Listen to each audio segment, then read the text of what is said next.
बाबूजी को नहीं बता सकते थे तो क्या हुआ, मुझे ही बता देते। अब क्या करूं, सब कुछ इतनी जल्दबाजी में करना पड़ा कि मुझे तुम्हें बताने का समय ही नहीं मिला। चलो कोई बात नहीं, शादी मैंने ऐसे ही कर ली, लेकिन मैं रिसेप्शन पार्टी बहुत अच्छे से करूंगा। उसमें तुम अपने सारे अरमान निकाल लेना मेरी प्यारी बहना। हाँ हाँ, क्यों नहीं। आखिर मेरी भाभी आई है, इकलौते भाई की इकलौती भाभी। हिमांशी का व्यवहार देखकर और उसका पहनावा देखकर सलोनी अपने मन ही मन सोच रही थी, मेरी ननद तो बहुत खूबसूरत, सुंदर और गोरी है। काश कि मैं भी इतनी गोरी और सुंदर होती तो अच्छा होता, लेकिन मैं अपनी ननद की जैसी नहीं हूँ। मेरा रंग सांवला है। सलोनी अपने मन में ऐसा सोचकर अपना मुंह लटका लेती है। कुछ देर बाद हिमांशी सलोनी को अपने भाई के कमरे में लेकर आती है। भाभी जी, आपको अगर किसी भी चीज की जरूरत हो तो मुझे बता देना, मैं यहीं पर हूँ। आवाज लगा देना, मैं आ जाऊंगी और आपकी मदद करवा दूंगी। अभी तो मुझे किसी भी चीज की जरूरत नहीं है ननद जी, लेकिन अगर किसी चीज की जरूरत होगी तो मैं आपको तुरंत बुला लूंगी।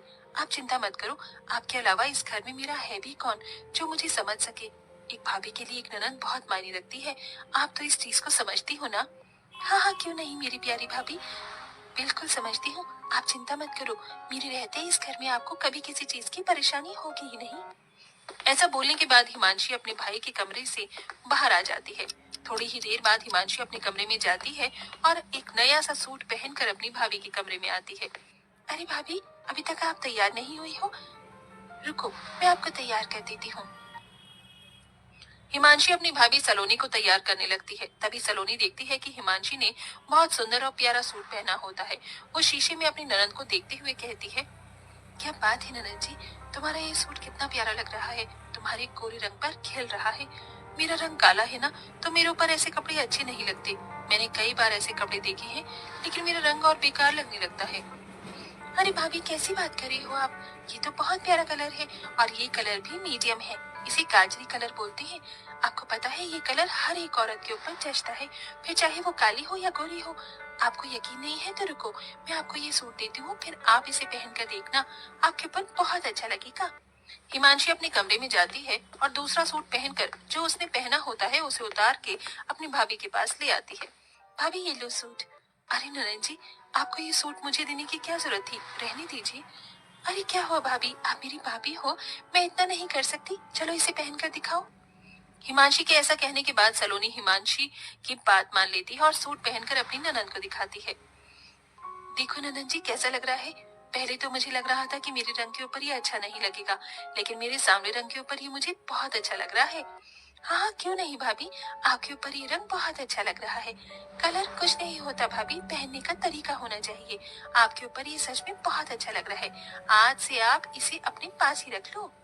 हिमांशी ऐसा कहकर अपनी भाभी को तैयार करने के बाद मुंह दिखाई के लिए लेकर आती है, जहाँ सब बहुत अच्छे से उसकी मुंह दिखाई की रस्म करते हैं और सभी उसे शगुन देते हैं। साथ में हिमांशी भी एक प्यारा सा तोहफा अपनी भाभी को देती है।